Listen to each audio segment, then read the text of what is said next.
go through what we're going to do. So we'll just start off with just setting the scene of the day, and then we'll just do a really brief check which will lead us through. And then we're going to cover some insights, learning and challenges that we're all having, and obviously in this time as things are changing so much.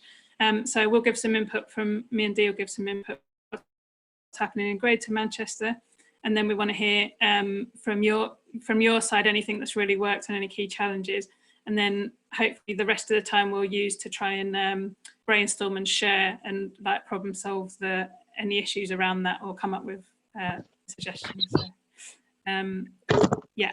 Okay. So hello to those that have just come. So I'm just going to really briefly go around the screen, and if you just unmute yourself and say, and then remute. So yeah, if you can just say actually at the moment just your name and where in the country you're calling in from, just so we get a sense of who's on the call. So I'm starting the top of my screen, which is Heather. And if we don't hear back, we'll just carry on. Great.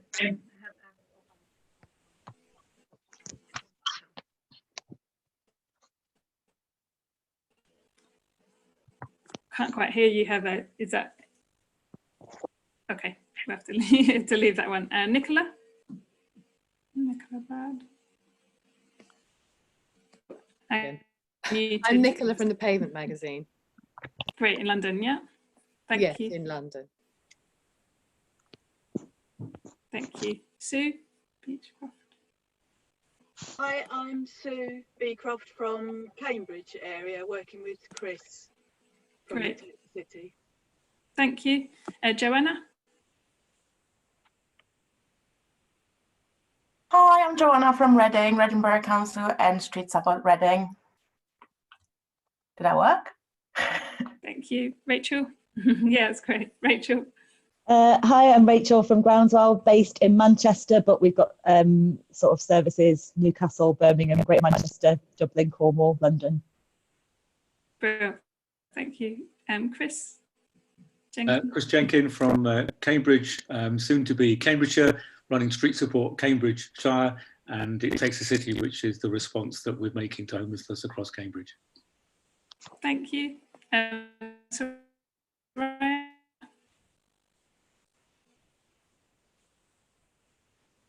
oh, okay. Then Matthew Bushnell. Hi Viv, it's Matthew Bushnell. I'm from Luton. Hiya, good to meet you. Haven't met everyone, so Gary knows people. Paul Woodman. Yeah, Paul Woodman. I mentioned rename. I've never done that before. I'm from Southampton. Nice to see you all. Thank you. Alistair. Yeah, hi everybody. Alistair. I work for a charity called FaithWorks down here in Bournemouth, Christchurch and Poole, and linking up all the people around the street sport session here. Brilliant. Thank you. Amanda.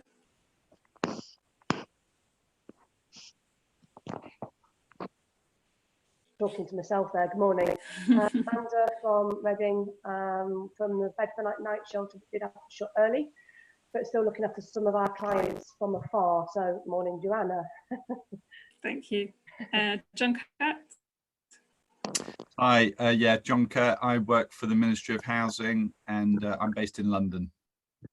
Great, thanks. Sarah. Hi, I'm Sarah from Wakefield. I'm the city centre officer, so sort of leading on the street sport stuff for Wakefield. Thank you. Hi, Dave. Dave Patterson.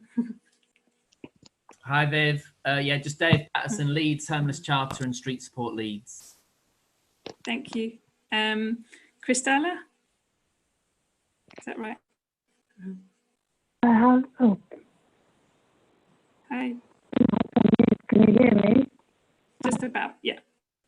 Oh, hang on. Hi. So, yeah, sorry for that. It's Christella from Homeless Link. I cover London and South East. Brilliant, thank you. Neville.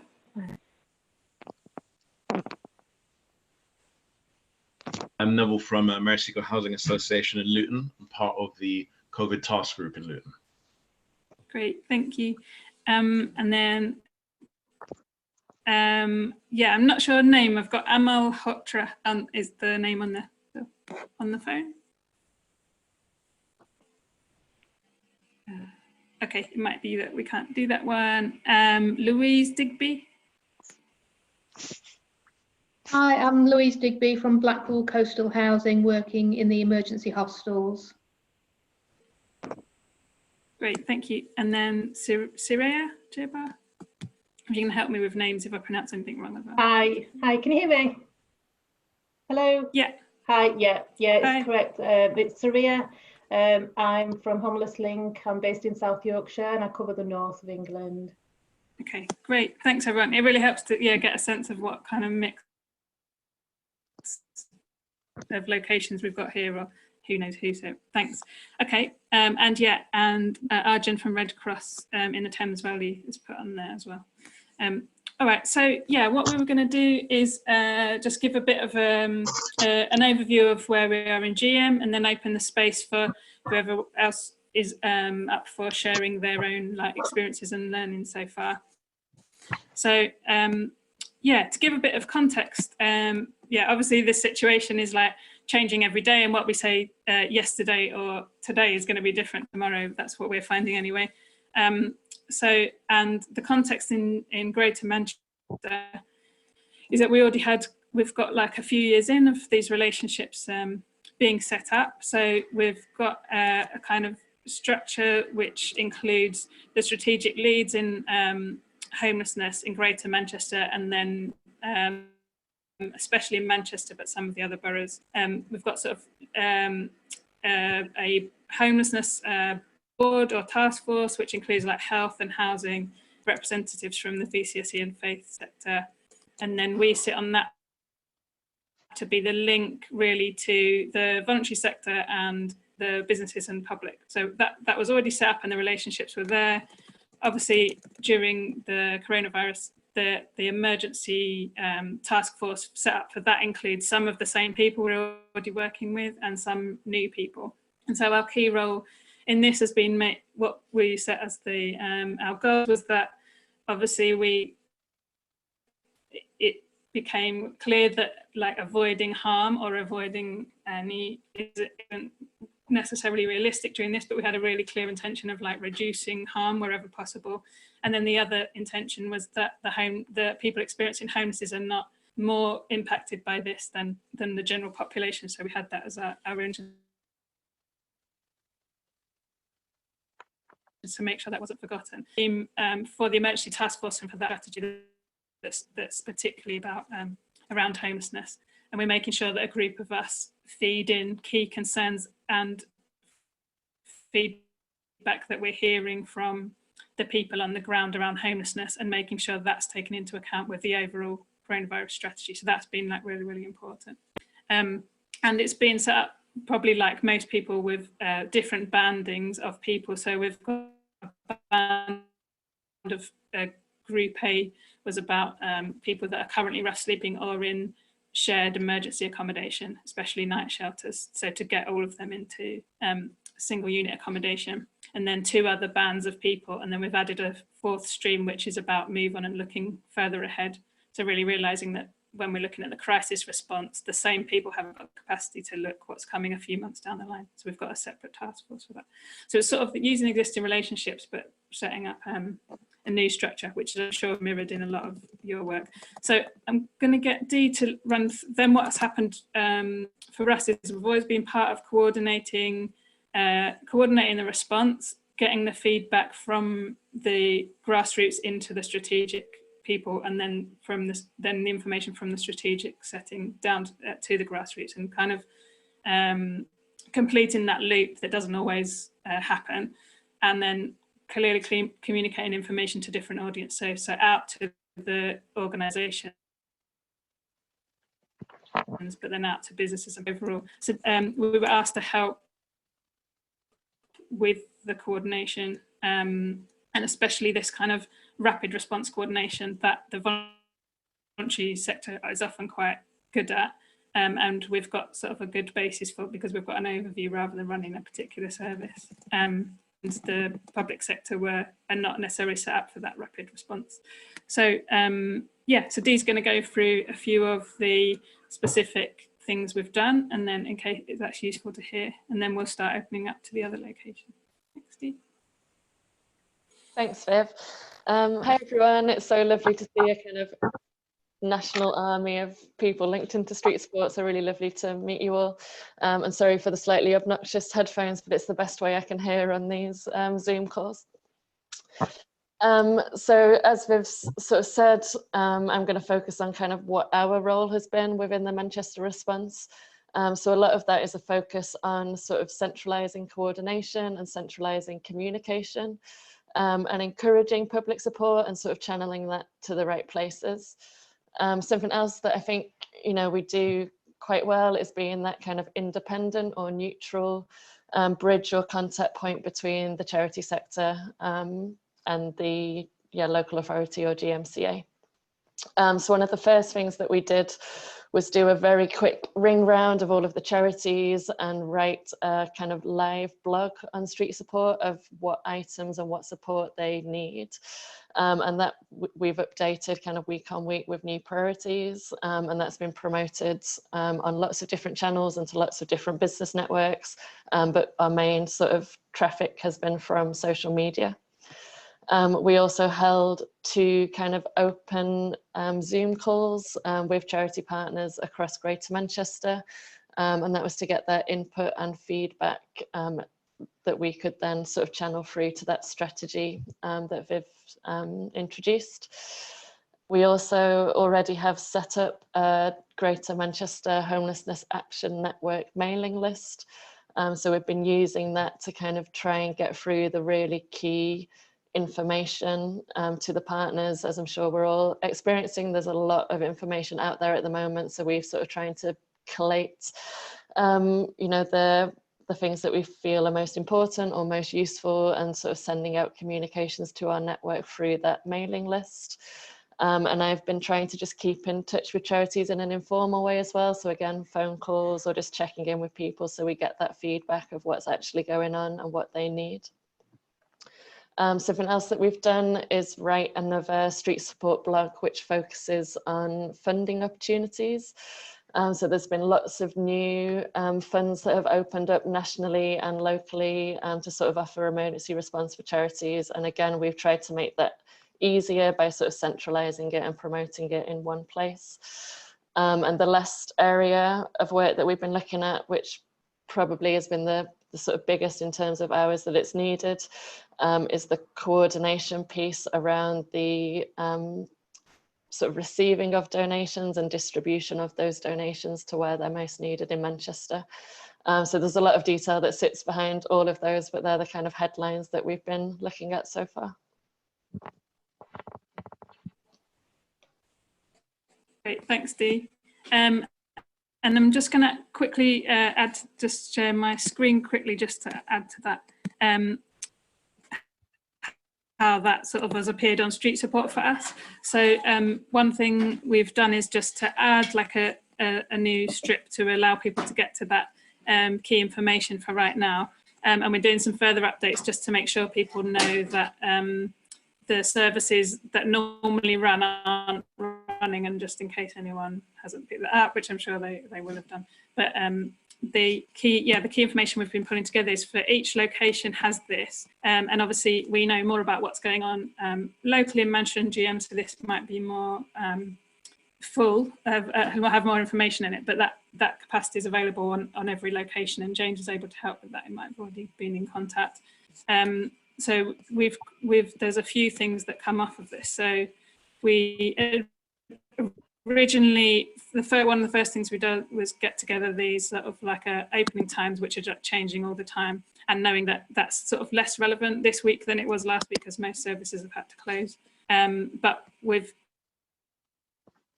been a collaborative effort to keep this always up to date. I'll open that up when it's ready. And then blog, which is an up-to-date list of what's most needed at the time. So we're kind of using this page to information that keeps changing on a daily basis. And then sort of keeping a list of like,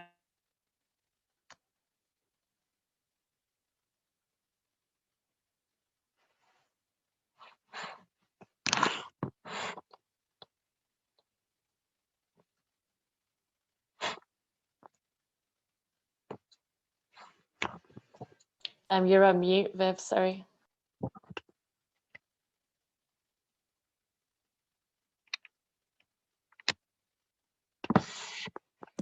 for some reason my thing got muted. Sorry about that. Apologies.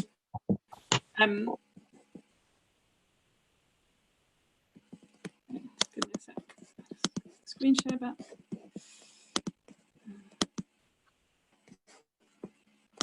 Yeah, sorry. So yeah, we've got this blog which we're constantly updating, which is showing the items that are currently most needed.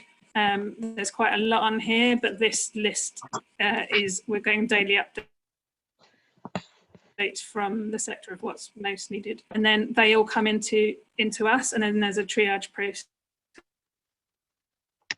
where we decide what matches what we need and what goes to store.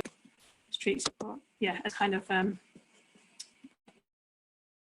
I really don't want that. Yeah, this is what we were using to work out who was opening and closed, because it's changing so regularly. So, okay, I'll stop my screen share now.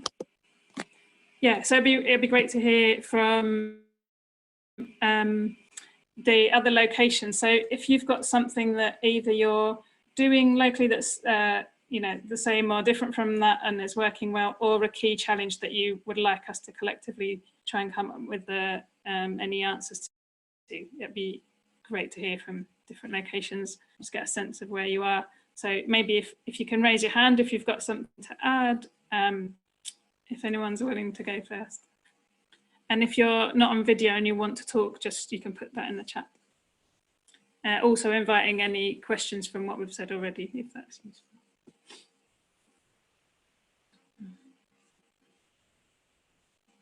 Chris, yeah. go for it. So actually a very familiar story that we had in Cambridge. As you know, we launched Street Support Cambridge a few months ago, and we're busy trying to build it up and promote it across the county. And that and all the other action groups we've had to sort of turn on a sixpence in the past 2 weeks as the government advice changed. And so we've had a policy across what we're doing of some things have to pause, some things have to redirect, and some things have to accelerate. The things we're accelerating is making sure that Street Support Cambridge reflects the latest and very fast changing situation in the city. And Sue Beecroft, who's also on the call, is leading on that and doing a fantastic job of trying to keep up with an accelerating train, I think, of changes. So that we think is really, really important. We really appreciate the COVID-19 red banner, which we'll be using to provide updates across all the services. And just by our housing project, we're also pushing ahead very quickly, but we've taken on a new role. As you know, and Gary knows this, we've been trying to establish this Cambridge Homelessness Partnership. City Council kind of tolerate us as people are bringing new things into don't really want to join together. As of last week, there is now a COVID-19 Cambridge Homelessness Partnership, which has on it all the people that we wanted to be on the Cambridge Homelessness Partnership. And yours truly has taken on the role of providing a kind of secretariat for that. And I've also been asked by the City Council to coordinate all the food distribution. So now it takes the city, is responsible for finding the kitchens and the distributors for all the food for what is now 60 people, about just over half of whom are in accommodation, half are waiting, to create those 3 meals per day for that group of people for the next probably 3 months to come. We've also been working our networks very hard to find those hotels willing to stay open and offer accommodation, and also university facilities as well. So what's happened for us, we've suddenly gone from being, okay, fine, whatever, to being, actually, we need your help. And others may find the same thing, that actually in this time of crisis, the old political issues go away and it's kind of all hands to the pump. So that's created a huge flurry of activity. And we're trying to bring together all the Office of Help from across the city to do those different things.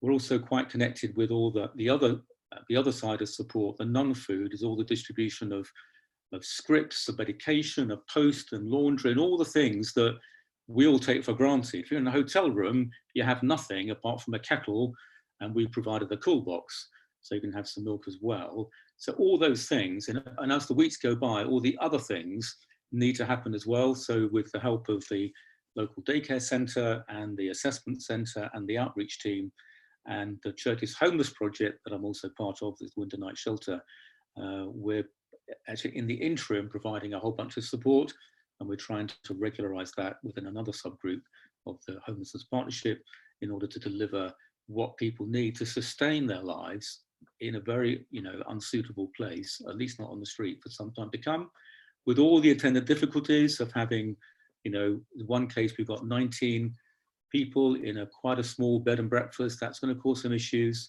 So there's, this is not a situation where we're just putting people in a hotel room and you're done. There's an awful lot more to that.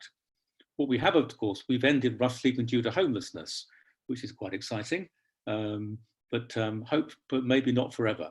But I think, some of us feel this is a chance actually to make the whole system move forward in a dramatic way and not simply to go back to where we were before. So a big opportunity and a big set of challenges, and hopefully we can move the ship around to meet those challenges.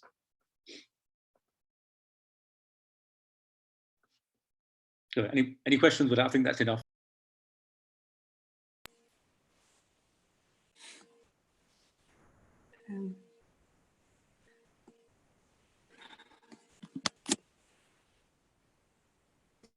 It's really bad timing, but I'm having my connection's coming and going. It's been fine the last few days, so I might need someone else to take over.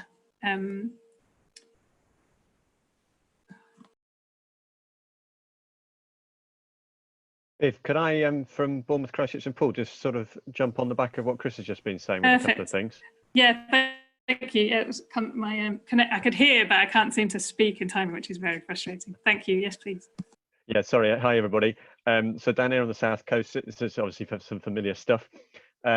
What's actually really interesting is we, like Chris, we're just getting a homelessness partnership actually together and trying to get the street support name get out there as part of that overall homelessness partnership, which is just coming into real fruition.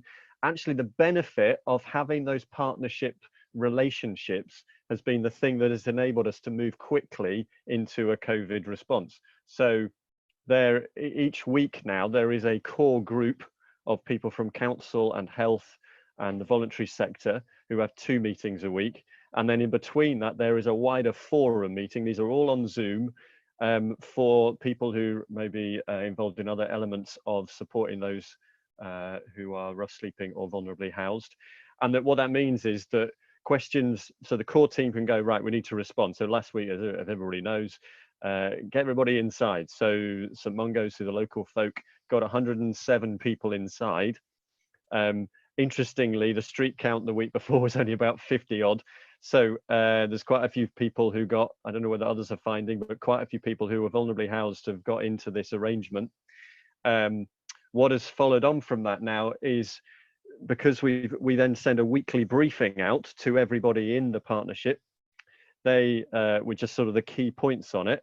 And that's a bit of kicking the council, just to please, if someone could just spend some time writing this down. So comms is really key. I have to admit, we haven't kept street support up to date, but so there's a task for Claire and I, who's also on the call, to do. But one of the things is, because it moves so fast, there's a real interesting tension here between reacting, you probably all found this, and just accepting who's going to take a lead on here and responding. So the reacting and responding thing is interesting. We just got to the how do you feed these people situation. But interestingly, again, we're talking then about the long-term support, because the issue we had with people going into bed and breakfast, people thinking, oh no, that's okay, they've got access to benefits, they should be all right. But then finding that, of course, people are just, who were in the city, were just not ready to take on that level of working out how to do that stuff. So now we're at the heart of trying to organize how we get the food in there, how you get books and puzzles and maybe telephone support, maybe a buddy team to have telephone support for these guys. So we're just thinking of creating a little card to go and talk to drop into these places to say, look, if you want to talk to somebody, here's some numbers you can talk to. That's all just on the way through. But for me, it'd be a crying shame if we didn't make the most of this opportunity with so many people coming inside to actually say, how can we keep them inside now? So yeah, just a few things from us down on the South Coast. But it'd be interesting to see how this then goes back to a new normal, because I suspect that means it will change how the partnership will work in the future. Thanks, Alistair. Yeah, loads there, and I think also really intrigued to unpack more with each location how that part happens about getting the support in and coordinating those items. Like we're probably all doing it slightly different ways, and the idea about yeah. So yeah, just wondering if someone else would like to share what.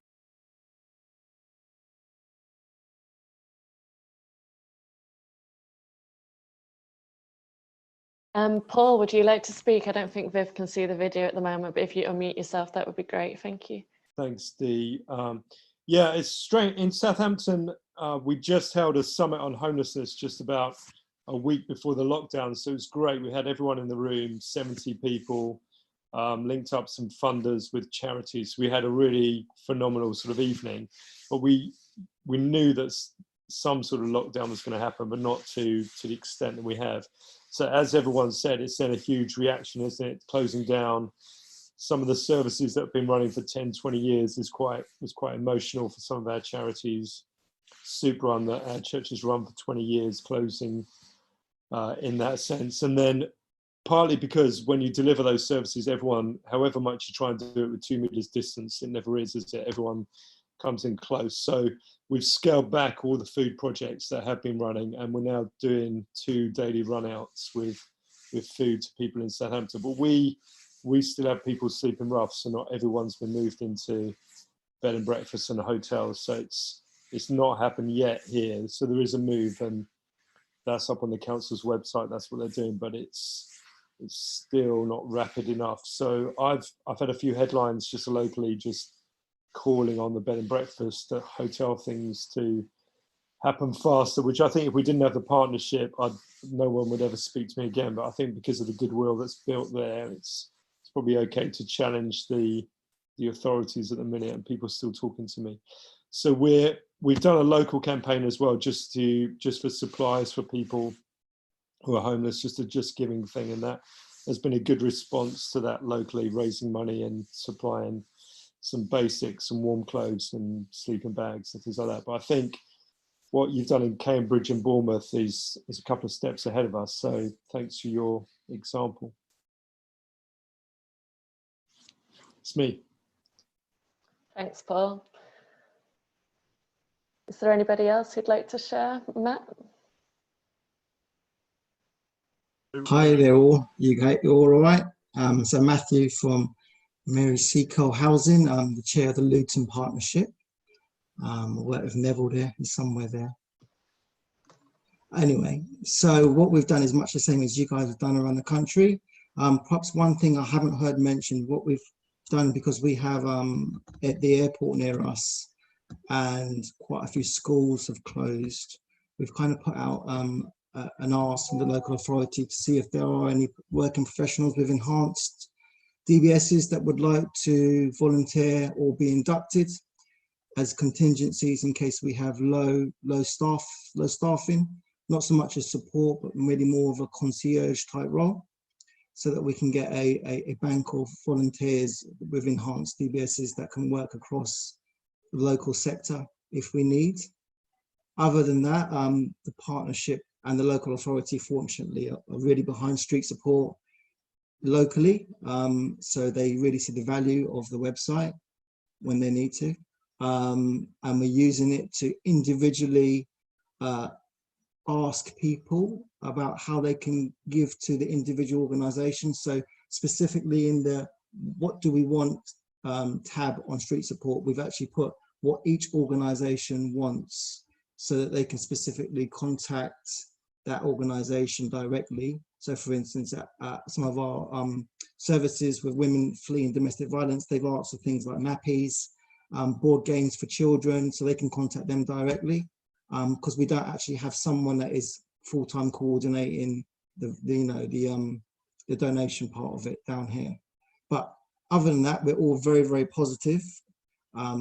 It's notable that a lot of people have been really generous, and there's a good side of spirit of things around volunteering and helping out. So we're trying to really share that positive message, because there's a lot of doom and gloom. So we're trying to share that positive message through the partnership. Thanks, Matt. You reminded me there, actually, we've been so busy that I missed a couple of things off my list of what we've been doing in Manchester, and one of them is a kind of workforce redeployment piece. So where there are centres that are closing and they have staff remote working, and we have accommodations opening that need staff, we're kind of looking at how we can redeploy people with the right skills. And one more is we've done a sort of very quick release of sort of emergency funds to charity through the Mayor's Fund, so we've sort of helped to coordinate that as well. Anybody else who'd like to share at this stage? Sue, I think. Yeah. Hiya. I just wanted to add a couple of practical things that we're doing for Cambridge. We've used the lovely FAQ page to put some key agencies and what the changes to their services are. But also in each organisation's listing, we've added where there's a service that's had its hours affected, we've either taken it off or adjusted the hours that they're using. So I don't know if everybody's been through all this, and I'm telling you things you've already done, but it's taken a little time to work through the number of organisations that we have and the accommodations. So what we're thinking of doing next is setting up an organisation with services that is called something like COVID-19. And then we can put in the ask specifically for this event. So exactly the same as other people have collected a list together, which we haven't sort of collated individually yet, but we're going to work on. But I didn't know if that was an idea that other people might think had legs, because while you can do something for each individual agency, in a way, when you've got these task force meetings coming together, having a list seems like quite a good way to go. Obviously, if I can link it into each individual's page as well, that would be great, because then a resident can contact that organisation directly themselves. But I just didn't know if other people had any thoughts about pros and cons of that kind of approach, a kind of COVID organisation and services that we could use. Yeah, great. If anyone wants to chip in with that, or we'll also make a note of that as one to explore. Anyone has something to add around that? And you might want to just go for it, because my video is like relaying slowly, which is annoying. So, you know, my comment was not everybody has got a Sue Beecroft in their location, and I wish they had. But yeah, maybe a simpler form is do a find help blog piece and a give help blog piece, kind of like GM have done for each location, and just keep it really simple. What we found with GM is that through social media and those blog posts, those are the easy accessible things. And yeah, as long as you keep everything up to date, our suggestion, you know, from this was each location just to do a two blog posts, a find help one and a give help one, and we just keep those updated, and then that's the go-to place.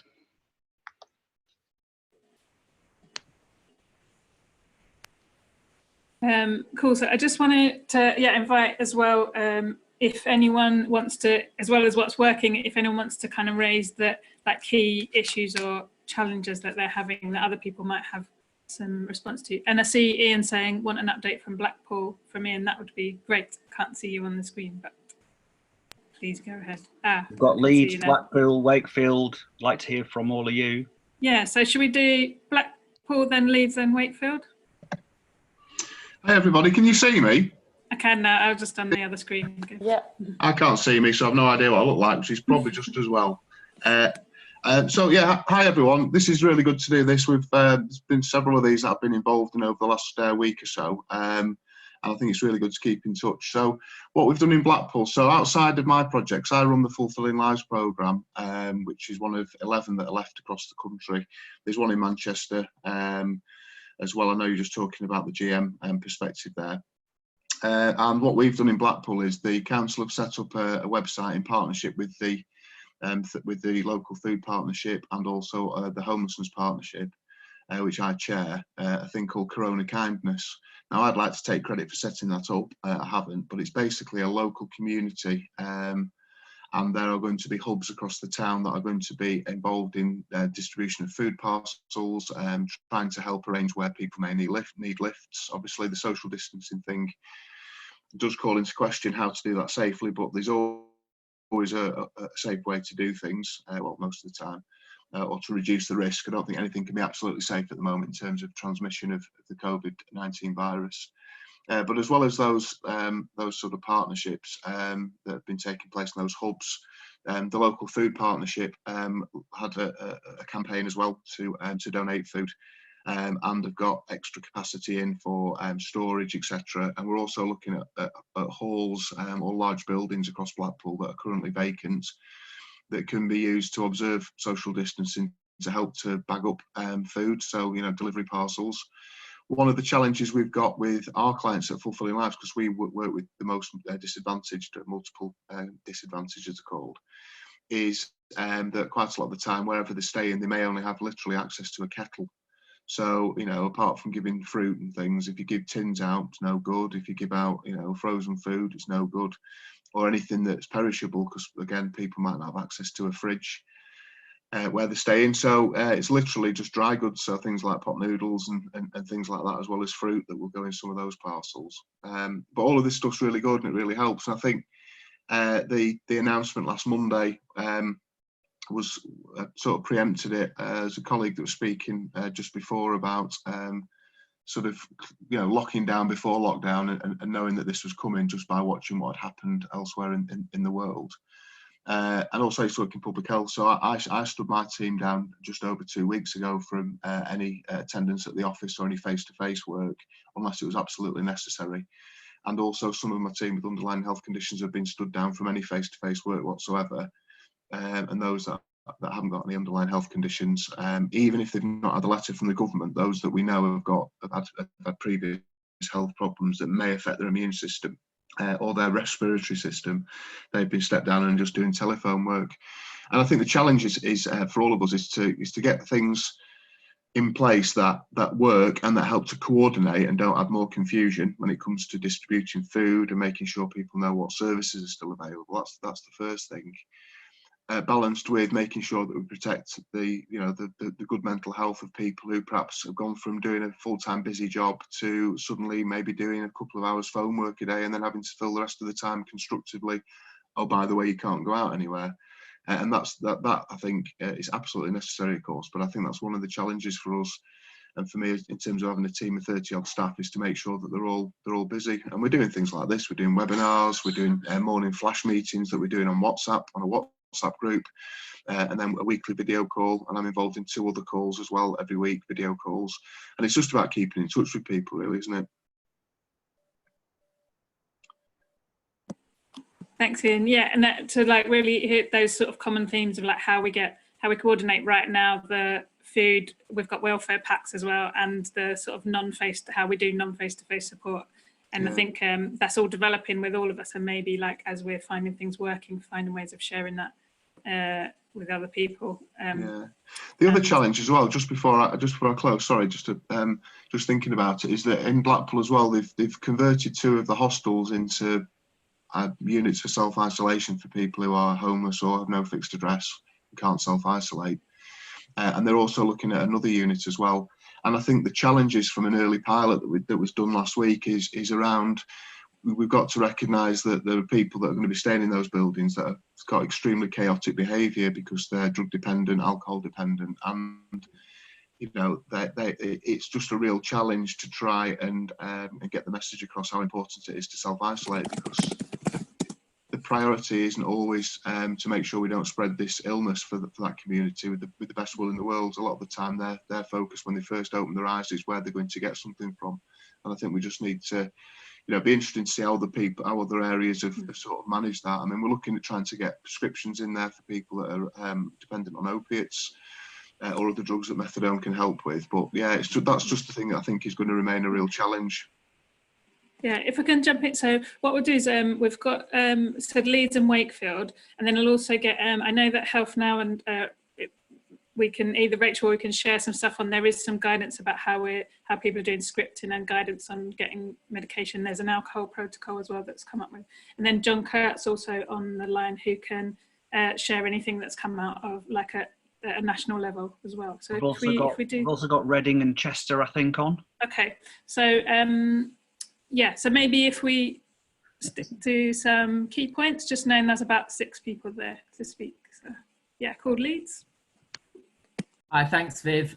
Yeah, Dave Patterson here from the Leeds Homeless Charter and Street Support Leeds. There's been a lot of coordinated activity happening in our city. So 2 weeks ago, we set up one delivery food system through the Food Aid Network, working with a business. That's meant we could get food to people who are kind of self-isolating. And secondly, we've now developed the Welfare Support Scheme, which is a system where people ring up, they then get connected with a food bank. And if that doesn't work, they get a delivery. So there's 2 delivery systems. So the food side of stuff is going okay. I'm now charged with providing 130 food bags every day, or for 6 days a week, to support the hotels, which is something that maybe I'm sure you're familiar with. So we're now doing food bags. At the same time, we're trying to do some evening meals. It does provide a real opportunity to connect grassroots groups that normally go out on the street and provide food out on the street, which is always a contentious issue. We are trying to link them so they can provide some of this food, which I think is something that I'd be interested to hear at a later date how other people are getting on with, because I think that's a real opportunity. We've given guidance to groups that go out on the street and said, look, if you're going to do it, you need to go out in 2s and stay in 2 meters apart. I'm sure we all have very varied opinions on that. We had a good Zoom conference call with 20 of us on that yesterday with the head of street support. The street support team, which is not the same as the website, it's a completely different thing, which is the council, the police. They're leading the whole charge on homelessness. It's been very difficult, but they've managed to house 116 people. We're working with them. Derek from that team updated some of the grassroots groups. So we kept communication going. And so when communication flows, social media activity or negative social media activity slows down or stops, which is really important. I think finally, just to say there's a big effort around volunteering. So Voluntary Action Leeds, they've got 3,000 to 4,000 people volunteered. There's 33 different COVID-19 groups across the city. You can connect with that and have your voluntary capacity matched to a need that there is. So 3 big strands there: homelessness, food and volunteering, a big collaborative effort. I'm sorry that the Street Sport Leeds website is not as active, but that's partly because of other websites there. I'll talk to you about how we can link those existing sites with our site as well. But yeah, hope that's helpful. Yes, brilliant. Thanks, Dave. And yeah, knowing that there's a really lot more information there than we are going to cover in the hour. It'd be brilliant if people could take an action to maybe just email us just the key points, and we'll collate all of it together and see if we can do a big share. But yes, if we're from Wakefield next. Hi, yeah. I've actually been on leave since the 20th of March, so I've not actually sort of very up to date with what's going on in Wakefield, to be honest with you. I know that we are offering accommodation to all rough sleepers. I know that's taking place, but I think I've used this call more to take actions for myself, to be honest with you, because I do need to. There's a lot we need. The website's probably out of date. I don't know what's going on at the sort of senior level with the homelessness. So unfortunately, I've not got much feedback because I have been totally out of it until yesterday. But there's been some really good points on what I need to take from here. So I'm going to go away and try and prioritise sort of updating the website, finding out what's going on in the district. We do have a group that sort of focuses around rough sleeping. There was supposed to be a meeting this week, but they've cancelled it rather than sort of done it virtually. So I'll just need to sort of get back in touch with everyone and see what's happening in the district and what's happening with the local authority when they have their daily meetings, and to make sure that these issues are actually on the agenda as well. So sorry, I've not got much to update, but I've taken a lot of action, so it's been really beneficial for me being involved in this. Thank you. Oh, that's great to hear, so I'm glad it was useful. So I think we said Reading, and then maybe if Rachel and then John could speak, and we should still have time if anyone else.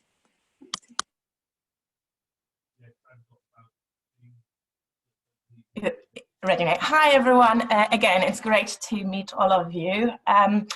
In Reading, we had also been really busy. As Sarah, I can't take much credit for the work that has been done so far because I have been away.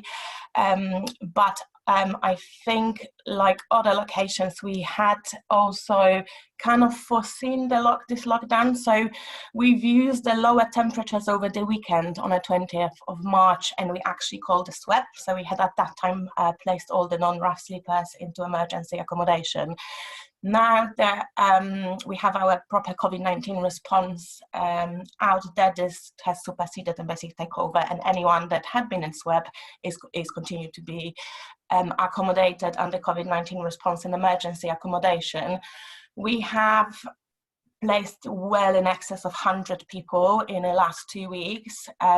I think the first thing was, as a local authority, just to get everyone out of the street, and we're still on a daily basis getting more and more referrals from like out of our services, basically anyone coming out of prison, hospital, anyone that calls us and tells us that they've got nowhere to stay, or they are with, they've been staying with maybe a family, someone needs to be self-isolating, or family relationship breaking down. So we had a huge influx in placements. Now that we have, I think, placed most of the people, the next concern that came up was, well, how do we support all of these people? As someone mentioned previously, they are very complex cases. There's often there's mental health issues. There are people on script. So we're working very closely with our partnership network, Reading Homelessness Partnership, and the drug and alcohol agencies, and our street support. Our outreach team, and literally anyone that can chip in. We're now looking at how we can support these people in, over 100 people in dispersed accommodation. The biggest issue in respect of accommodation was because we had such a big influx in such a at once, we have kind of run out of the options in Reading, and we had to place a number of people outside the borough. So that's where the challenge in respect of support and the scripting and things like that kind of become even bigger. But again, we are working with our partners. Our drug and alcohol agency have gone over to 2 weekly pickups. They have even paid for people to come back from another area to pick this 2-week supply, and are looking at transferring temporary those scripts to the area where the person is in. We are working very hard on procuring more units in Reading. We had recently had some lovely answers from businesses. This is not all set up as yet, but it looks like one of the bigger chains maybe will be providing us with some accommodation as well. Again, food, that's the thing that literally come out. Suddenly realize, oh God, we need to feed all of these people. So this is something, so the support and the food are the two main concerns for us this week that we will be concentrating on. Thanks, Joanna. Is it all right to, just an eye on time? Sorry. Oh, sorry. I think that what we're also struggling with is there is a number of people not taking up our offers of accommodation. There are people who have offers of accommodation, but they're continuing to stay outside and beg. So this is a big concern for us. At the moment, we're obviously working, we're trying to encourage them. Our street outreach team is working hard on encouraging them. However, that there is kind of a mixed success with that so far. Yes, Streets of Reading unfortunately has a little bit suffered, but now I'm back. I will be very much getting on updating that. Thank you. Thanks, Joanna. I think Gary was just saying we hadn't heard from Chester, but also aware, like Rachel and John, to speak. So is there a brief update from Chester?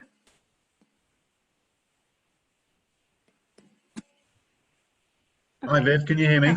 Yep, hi. Wonderful. Sorry I couldn't get the video working. I have a terrible broadband speed here.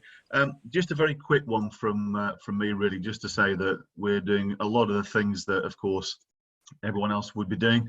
We've offered rooms where we can, supported housing, bed and breakfasts, managed accommodation for those rough sleeping, provided food packages as much as possible. In fact, there's a really good community feel in Chester at the moment with some of the restaurants, even some of there are the more upmarket restaurants you wouldn't expect to donate, and they have done so and provided lots of meals for various people self-isolating and rough sleeping. There's personalised vital support now from the drug and alcohol teams, the commission services as well as statutory, and we've definitely introduced a plan which is about reducing access to communal areas but not reducing the services. So we're just trying to make sure we've got coordinated care. Mental health was mentioned a few times in the text I was reading before. It's a big challenge in Chester, as it is everywhere else. So drug and alcohol misuse and mental health are the two main focuses for us, and we're working and actually succeeding in improving those, or access to those services at the moment. Given the time, in a nutshell, that's probably an update from us. That's great. Thanks, Simon. So yeah, carrying on with the health, just if you have anything Rachel wants to add. Hi. Yeah, so we've had to sort of rapidly mobilise. So our focus is on participation of people who are experiencing or have lived experience of homelessness in reducing health inequalities for people experiencing homelessness. So everything's changed sort of quite rapidly, but we do have engaged network of volunteers across the country. So we're currently working to see what we can do to make sure that the voice of people who are experiencing homelessness through the COVID crisis is heard. So some of the things we're trying to pull together at the moment are proposals for a research project where we could work with our peers who are trained researchers across the country to carry out telephone research with people currently experiencing homelessness. One of the services that we run in London is Homeless Health Peer Advocacy, and we have developed an online training tool so that we can do a bit similar to the NHS call welfare checks, but working with people who've experienced homelessness, like calling their high-risk vulnerable clients. So we're doing that in London at the moment and potentially looking at rolling that out in some of the other areas that we're working in. One of the big things that we want to do in terms of health, and I think it's kind of relevant that it was just brought up by you, Simon, is that actually collating strategies and sharing them and coming, because things are changing really rapidly with regards to how health needs are met. Particularly if you think about substance misuse, that's one of the things we've been talking quite a lot about today. So if anyone, I mean, it's a bit of a plea to everybody really, where there is current guidance, particularly around drug misuse and alcohol misuse, even if it's sort of verbal at the moment or in an email, if there's anything that people can share, we're trying to collate all of that nationally and see where there are gaps and to share practice. That links into what we've been doing a little bit around making sure that there's, so I think it's really good, like the stuff that's been going on in GM, which we've been fortunate enough to be involved with, is really well coordinated at the moment. It has representation from people across the sector. I do think in GM as well, they have managed to involve people with lived experience of homelessness through some of the networks that they've got, perhaps better, because I know it's very, very reactive at the moment. But what we've found from the areas that we work in is that that hasn't been the case. So we've been putting together almost like guidelines of who we think should be involved in strategic decision making at the moment and areas that need to be covered. We've also been trying to make sure that all information is accessible for people experiencing homelessness. So again, using our network of volunteers, we've created 2 action updates, which are essentially health promotion information that's written by people experiencing homelessness for people experiencing homelessness around COVID-19. And we are creating more. So we're doing one on mental health, and we are taking suggestions for others as well. And I think that's in a very quick nutshell, perhaps where we're up to at the moment. That's great, Rachel. And yeah, we'll make sure we'll link in with you and make sure we share anything with this whole network that you've got, and Brilliant. We'll provide a way of like feeding that back in as well. Thank you. Yeah, so it'd be great to hear from John, anything to add from your knowledge and from what you've already heard. Sure, thanks Viv. Just thanks for inviting me to this. Been really, really helpful listening to everyone's experiences. I know quite a lot of people on the screen through different things, and for me, this whole situation is a real advert for what Street Support does, to be honest, because I know a lot of you, I think through your connection with Street Support and also your roles in the cities and the towns, are already so involved in the coordination. And for me, nothing has shown the need for coordination and good relationships like what's happened in the last sort of 10 days. And a lot of my work, some of you might know, my job is all about strengthening the bridges really between the faith and community groups and the local authorities. And in a lot of areas, the last 10 days have shown just that, you know, where there's good relationships, they've really aided the whole process of responding in a coherent way. Where there's tricky relationships, it's been very, very difficult. So a lot of my time has been spent not with a lot of the people on the screen, to be honest, but the places that are a long way from doing Street Support because their connections aren't good. My team's been incredibly busy, as you can imagine, just as you'll have been. The closure of night shelters and the moving to hotels has been the key challenge. And some of you may know, but Louise Casey, who 20 years ago, I used to manage a hostel for Centrepoint, and she was the czar back then. She's kind of come back in with the government's response to COVID for homelessness. So she brings a lot of energy, a lot of will, and her strong character to bear. So that is having, I think it's going to be good for the sector. But I guess I just wanted to say, I think anything, I've put my email up on the sharing. If there are issues which you want to bring to my attention, especially in terms of relationships, I've noted down a lot of the updates in different places. I'll be sharing them with my team, and it's all quite encouraging. But it's really good to hear how things are. We hear a lot from local authorities. It's always really good to hear as well from groups like yourselves. I think Groundswell, Housing Justice, Street Support, Homeless Link, they're all so vital at this time. So things like what Groundswell have done with the health advice has been enormously helpful, and especially where there are less sensible voices, if we can put it like that, out there that do need to be, that respond better to voices from the sector rather than voices from the government.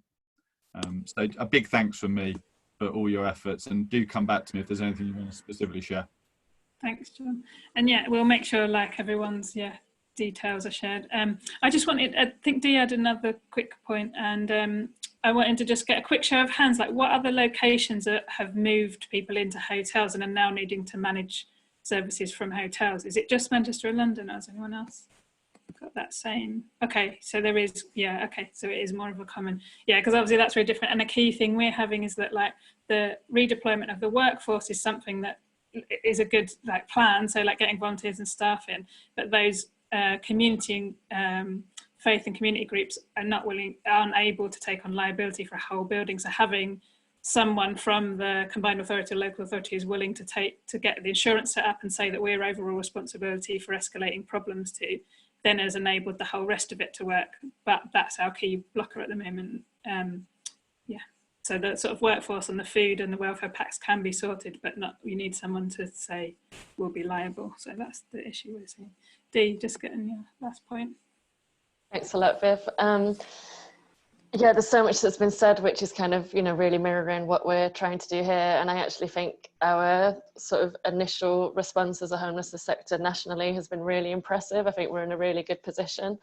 But the thing that's keeping me up at night at the moment, which I always think might be worth sort of sharing, is kind of how are we going to transition from that sort of immediate emergency response to seeing this as a much longer term thing. We sort of have to assume this is going to be a sort of 12-week plus. That obviously has a massive impact on kind of boredom and behaviour and support for people who are in hotels and staff well-being and fatigue and things like that. So that's a big concern for me. And then a little step further than that, kind of at what point do we need to start thinking and planning about service reopening, or about the kind of increased risk of more people becoming homeless? Sort of how do we balance the emergency response with still looking a little bit longer term as well? Yeah, and just to add to that, one thing we decided yesterday is we're working with some of the more poverty networks rather than homelessness related on looking at sort of like strategic things that are longer term, so kind of having different task groups for crisis, and it's really hard to do crisis and long term at the same time. So I'm aware of time, and and Gary wants to speak as well, so I was just going to quickly say that like for me personally, and I'm sure some of the rest of the team, we're happy to stay online for longer if anyone has more questions, and like honouring the time we set for an hour, knowing some people need to go. So if Gary wants to finish off and anyone needs to leave, but we're happy to stay for longer if anyone has more discussion, more questions.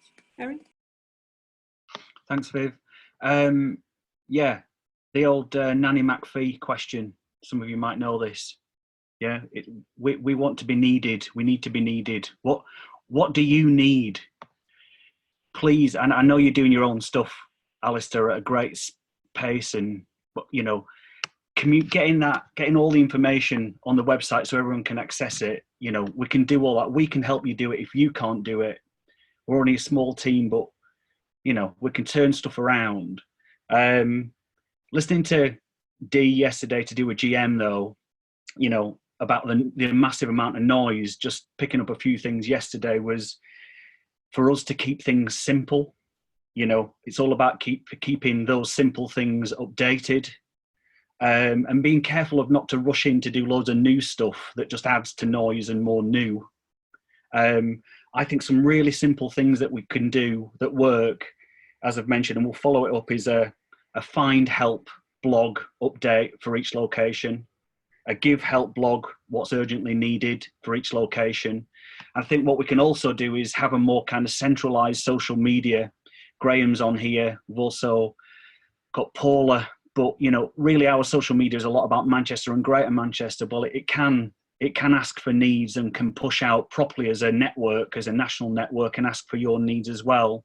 Not each locations have got, you know, social media streams and activity there, but we can ask on your behalf as well. So that's kind of like 3 things that we can do: find help, give help, social media asks.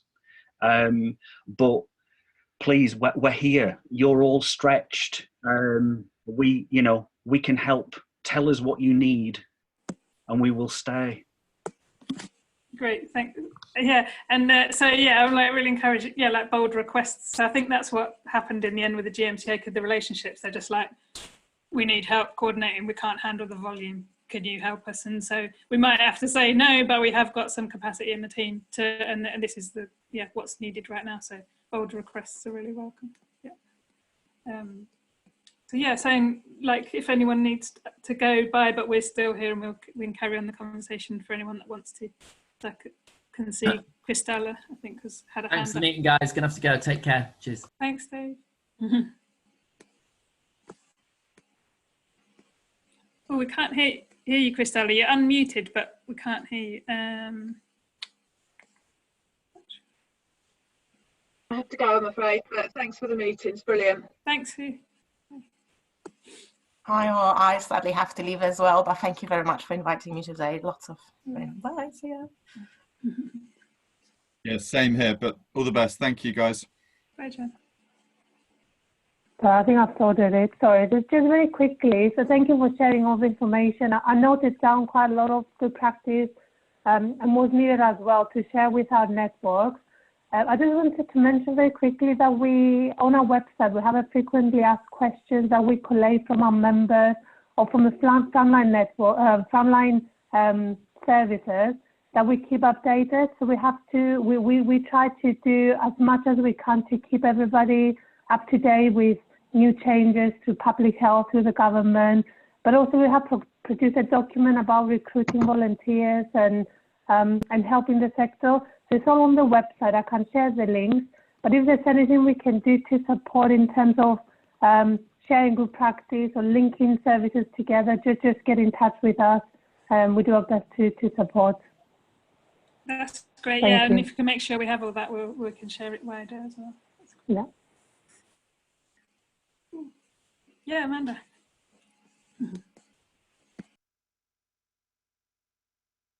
I think she's just saying goodbye, maybe. Yeah, any more questions people have or comments? Or...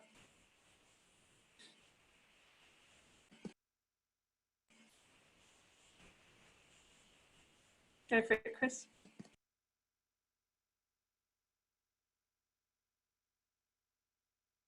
Right, I'm not muted. What the interesting thing, and this plays into the transition, obviously the numbers of people that need to come off the street were initially based around the numbers that the local authority publishes, which we all know is just the tip of the iceberg. And only just in Cambridge now, we're correlating all the various touch points where people self-verify as rough sleeping, which wasn't before taken into account as true. Now, of course, these people, these numbers are turning up as real bodies. And so, whereas it was thought that we might need to accommodate 40 or 50 people, it's actually already at 60, and it's likely to get to 70 or even 100. So there's an interesting thing about this whole stats thing and the dependence on the rough sleeping count. That's kind of gone out the window. And I suspect because we've now got real bodies taking up real hotel rooms, that may well permanently go out the window. And of course, we're finding here that we've got prison releases coming in, hospital releases, asylum releases, etc. And people who are inappropriately accommodated and who might have rough slept occasionally now cannot stay on that person's sofa, and they genuinely are homeless. So that's changing quite a significant dynamic. That's put a pressure on in terms of hotels because, of course, they all were closed the day before the letter from the minister said they can remain open if they're supporting homeless people. So I know that our head of housing here has been on the phone to people at the ministry, etc. But we have struggled to find any sizable national chains willing to open, despite the information from Louise last weekend, which indicated that, you know, transnational hotels, whatever they were, international hotels will be willing to help. That does not filter down to local managers. And it only requires, you know, one or two decent chains to say, yes, we will be sure that local hotels are open. We're not looking for concierge services and the kitchens to be open necessarily, although that would help a great deal. But currently, one of our best efforts is a hotel that's just recently closed, quite a well-known one, that's being transferred to university. I think tomorrow the keys get handed over. And it's like an empty hotel with a massive logistical problem of putting in furniture and tellies and so forth to make that work. So that's a really significant issue. We are concerned about the whole support package is way more complex than might appear at first, and it will get more complex as the weeks go by. And on the street scene, we're encouraging everybody off the street. So for example, where we are doing hot food drops on the street through the street outreach team this week, that team cannot keep doing that. They need to do their normal job. Therefore, next week, it'll only be emergency rations, emergency sandwiches will be taken out by the street teams to encourage people. And again, we're taking meals to the hotels to stop people going to a kitchen and congregating. So the whole effort is designed to help people stay in their rooms, just like the rest of us have to stay in our houses as far as possible. Otherwise, that community will inherently congregate around the food place, etc. And if you've got 60 or 100 people needing food, you're never going to manage an effective set of social distancing. So those are some of the issues that we're facing.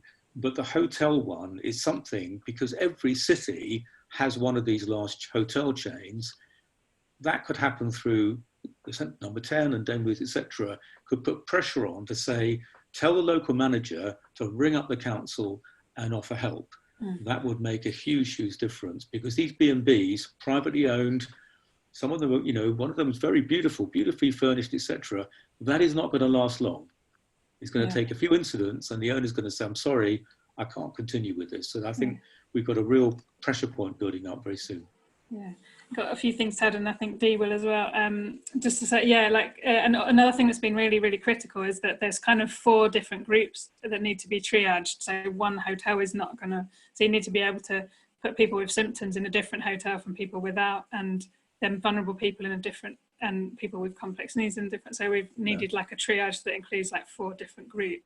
Yeah, you're right. And I'm just wondering, We've raised that point here, but that's a luxury you can't afford. Yeah, exactly. At the moment, yeah. So just reiterating how important it is for you that you can get the hotel. So I'm just wondering, one thing we might be able to take is if we try and get the insight from GM about how those, because I think there's like at least 10 hotels we've got, and how that, I know part of it was pressure from having a regional mayor, I think. So Andy Burnham put that pressure on through that network to open up the hotels, but we can try and find out what else happened, and if anything could happen nationally. That seems really important. Yeah. And I'll let Dee come in. I think it's just about the street count as well, like completely having the same conversations. Like we ended up going to really Urban Village was one of the points, which is like the GP centre, and they're like, the count is, you know, whatever, in its low hundreds. We've got like many hundreds registered on our books, and so from that, and yeah, so then, and like you said, and people were safe surfing. So I think there's a really interesting what will happen once you get everyone inside. That's like the real cohort, like the same as when we did bed every night. That's then the cohort that needs support. So that could happen. Yeah, Dee, I think you're going to add a few. Thanks. Yeah, my point was going to be around the sort of number discrepancy as well. So we're seeing exactly the same, that the official numbers of people who we think we know who are rough sleeping, and now the numbers of people who need accommodation, there's a big kind of gap there. And the thing that I'm interested in, and this might be getting ahead of ourselves a little bit, but kind of already starting to think, you know, when, however it happens, this sort of period we're in now finishes, how can we pull together as a national street support network and kind of say these are things which we want to now change on the back of everything we've learned throughout this process. And I think one of those has to be an acknowledgement that the current way in which local authorities count people who are rough sleeping just doesn't work. Yeah, and I think Rachel, to add into that, and I can see that as well, like with like street support, groundswell, homeless link, like between us, this big voice kind of, you know, it often comes from crisis and shelter, but this like a national one campaign, we all from everything that's happened want these things. And I guess it's the want that the things to change, but also there's the things that are going to naturally change anyway that I think are going to have a massive impact on people experiencing homelessness. So one of the pieces of work I'm doing at the moment that I didn't really get a chance to speak about is looking at actually like post-COVID crisis, what is going to be the impact on people's health needs who've experienced homelessness through the crisis, some positive but some negative, and also the impact of how people will access services. So just thinking about it from a health point of view and I guess a housing point of view, because actually if you think about all the housing options teams have shut and everything's been done by telephone, will there be more of them when those systems are in place for working? Will there be a move towards that? And obviously the communication difficulties that it's understood that exist within the homeless population, what will that mean for them? Definitely thinking about primary care, because using Urban Village as an example, I know that they've taken their 2-year plan to move towards more virtual telephone triage, online video consultations, and every GP practice in the country will have had to move towards a similar way of delivering services at the moment. People aren't going to go back to exactly the same ways of working before, and actually in terms of barriers for people experiencing homelessness, that is going to create an almost like a 2-tier system. Not just for homeless people, but also sort of the more marginalised populations as well. But yeah, worth thinking about, and actually how do we pull together to campaign around that post-COVID crisis?